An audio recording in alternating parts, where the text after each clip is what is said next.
Salah satu yang nanti diperjuangkan adalah program umroh haji buat marbot, ya, pengurus masjid termasuk pengurus DMI-nya juga. Jadi bertemu dengan para pimpinan dari Dewan Masjid Indonesia, bertemunya di rumah karena itu yang paling benar lah ya, nggak boleh di masjid, menyampaikan pada dasarnya 90% aspirasi tentang bagaimana dulu ada anggaran-anggaran untuk masjid, tolong dipertahankan dan ditingkatkan. Ada kegiatan-kegiatan di masjid, tolong disupport ya. Saya kira itu menjadi catatan, nanti jika memang terpilih, tentu aspirasi itu kita perjuangkan. Karena membangun Jakarta itu kan setengahnya gagasan dari calon, setengahnya adalah kemauan warga yang kita perjuangkan. Nanti dikombinasi oleh realitasnya seperti apa dengan asas keadilan, itulah Jakarta baru ya. Semua ditampung, semua dikerjakan. Salah satu yang nanti diperjuangkan adalah program umroh haji buat marbot, ya, pengurus masjid termasuk pengurus DMI-nya juga. Ketua Sekretaris Bendahara yang memang Sabtu Minggu tidak libur juga. Nanti caranya bagaimana, tidak harus selalu dengan dana negara ya, karena saya bilang keumatan itu sebenarnya ada dana keumatan yang namanya zakat kan. Hanya saya lihat jumlahnya yang terkelola masih belum maksimal. Padahal kalau maksimal, aspirasi-aspirasi terkait guru ngaji, marbot itu bisa tidak harus dana APBD gitu ya. Asal pemimpinnya kreatif mengorganisasikan sumber-sumber lain, dana umat kembali ke umat lah ibaratnya begitu. Itu juga akan kita kombinasi. Saya kira itu cerita hari ini ya. Berarti ada penambahan kuota khusus gitu ya Pak untuk marbot? Ya, untuk umroh haji kuotanya ditambah, marbot pengurus juga pimpinan DMI kita nanti gilirkan dengan cara-cara yang baik. Berarti anggarannya di luar dari RT/RW yang... Oh beda, itu beda. Nanti dihitung lah. Yang lain soal Bang Emil semalam yang mengatakan utara itu merupakan masa depan Jakarta dan reklamasi merupakan salah satu solusinya. Apakah artinya nanti Bang Emil akan mencabut kembali pergub yang melarang adanya reklamasi di pulau reklamasi yang ada di Jakarta? Kan awalnya ada 17, tapi baru 4 kan? Saya seorang pemimpin yang tidak akan melanggar aturan. Jadi nggak bisa bilang hari ini cabut tidak dicabut. Sebagai orang baru, gubernur baru, yang akan dilakukan adalah mengaudit semua regulasi, kemudian ada visi baru, dilihat masih relevan apa tidak. Kedua, adil atau tidak, kan begitu ya. Adil itu semua mengayomi, tapi poinnya bukan soal pergubnya, Mas. Poinnya adalah nggak mungkin Jakarta dikembangkan ke selatan, ketemu Bogor. Ke barat ketemu Banten kan, ke timur ketemu Bekasi. Yang masih bisa oleh keilmuan mengembangkan Jakarta adalah utara karena batasnya laut. Tinggal pembangunannya harus selalu mengedepankan ramah lingkungan dan keadilan sosial, udah itu aja.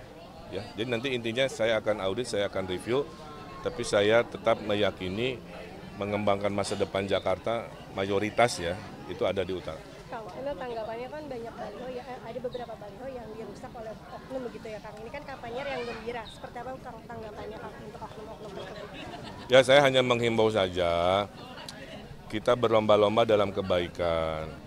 Kalau tidak suka ya tidak usah pilih di TPS. Tapi kalau sudah merusak atribut itu kan melanggar aturan. Saya doakan orang-orangnya dapat hidayah itu aja.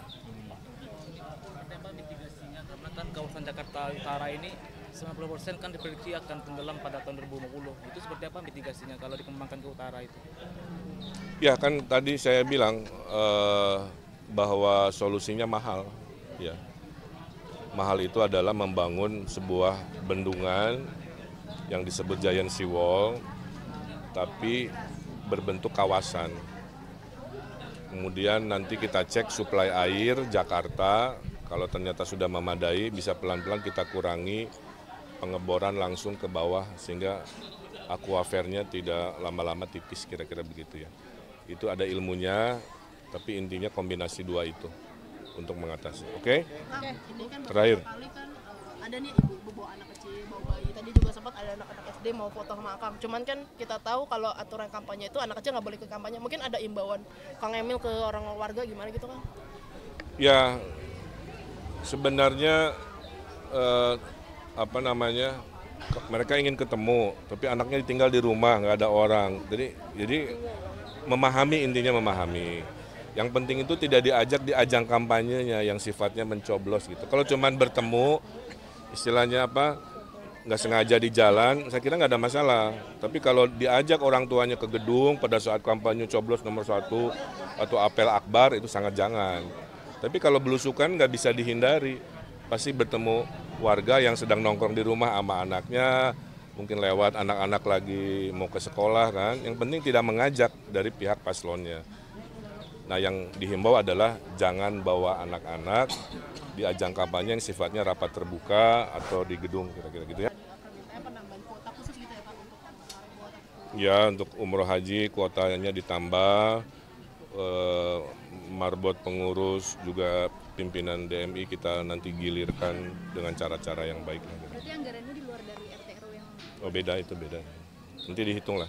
Dan yang lain soal pernyataan Bang Emil semalam yang mengatakan utara itu merupakan masa depan Jakarta dan reklamasi merupakan salah satu solusinya. Apakah artinya nanti Bang Emil akan mencabut kembali pergub yang melarang adanya reklamasi di pulau reklamasi yang ada di Jakarta? Kan awalnya ada 17, tapi baru 4 kan? Gini, saya seorang pemimpin yang tidak akan melanggar aturan. Jadi nggak bisa bilang hari ini cabut tidak dicabut. Sebagai orang baru, gubernur baru, yang akan dilakukan adalah mengaudit semua regulasi, kemudian ada visi baru, dilihat masih relevan apa tidak. Kedua, adil atau tidak, kan begitu ya. Adil itu semua mengayomi. Tapi poinnya bukan soal pergubnya, Mas. Poinnya adalah nggak mungkin Jakarta dikembangkan ke selatan, ketemu Bogor. Ke barat, ketemu Banten, kan? Ke timur, ketemu Bekasi.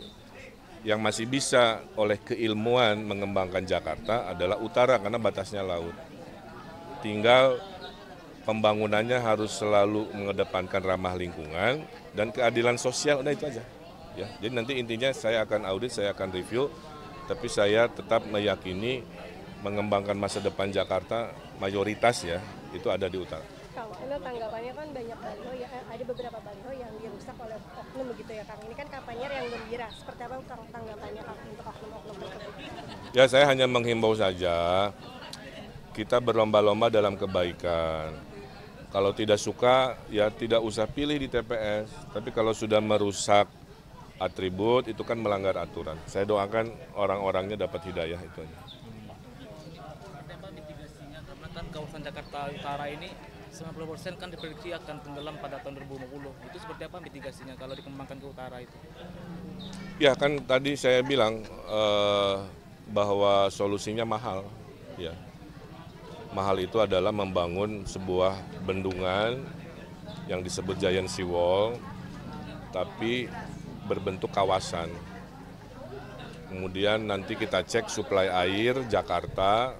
Kalau ternyata sudah memadai, bisa pelan-pelan kita kurangi pengeboran langsung ke bawah sehingga akuafernya tidak lama-lama tipis, kira-kira begitu ya. Itu ada ilmunya, tapi intinya kombinasi dua itu untuk mengatasi. Oke? Kang, ini kan Terakhir. beberapa kali kan ada nih ibu bawa anak kecil, bawa bayi. Tadi juga sempat ada anak-anak SD mau foto sama Akang. Cuman kan kita tahu kalau aturan kampanye itu anak kecil nggak boleh ke kampanye. Mungkin ada imbauan Kang Emil ke orang warga gimana gitu, Kang? Ya, sebenarnya mereka ingin ketemu, tapi anaknya tinggal di rumah, nggak ada orang. Jadi memahami, intinya memahami. Yang penting itu tidak diajak di ajang kampanyenya yang sifatnya mencoblos gitu. Kalau cuman bertemu, istilahnya nggak sengaja di jalan, saya kira nggak ada masalah. Tapi kalau diajak orang tuanya ke gedung pada saat kampanye coblos nomor 1 atau apel akbar, itu sangat jangan. Tapi kalau belusukan nggak bisa dihindari, pasti bertemu warga yang sedang nongkrong di rumah sama anaknya, mungkin lewat anak-anak lagi mau ke sekolah kan. Yang penting tidak mengajak dari pihak paslonnya. Nah, yang dihimbau adalah jangan bawa anak-anak di ajang kampanye yang sifatnya rapat terbuka atau di gedung, kira-kira gitu ya. Oke, makasih.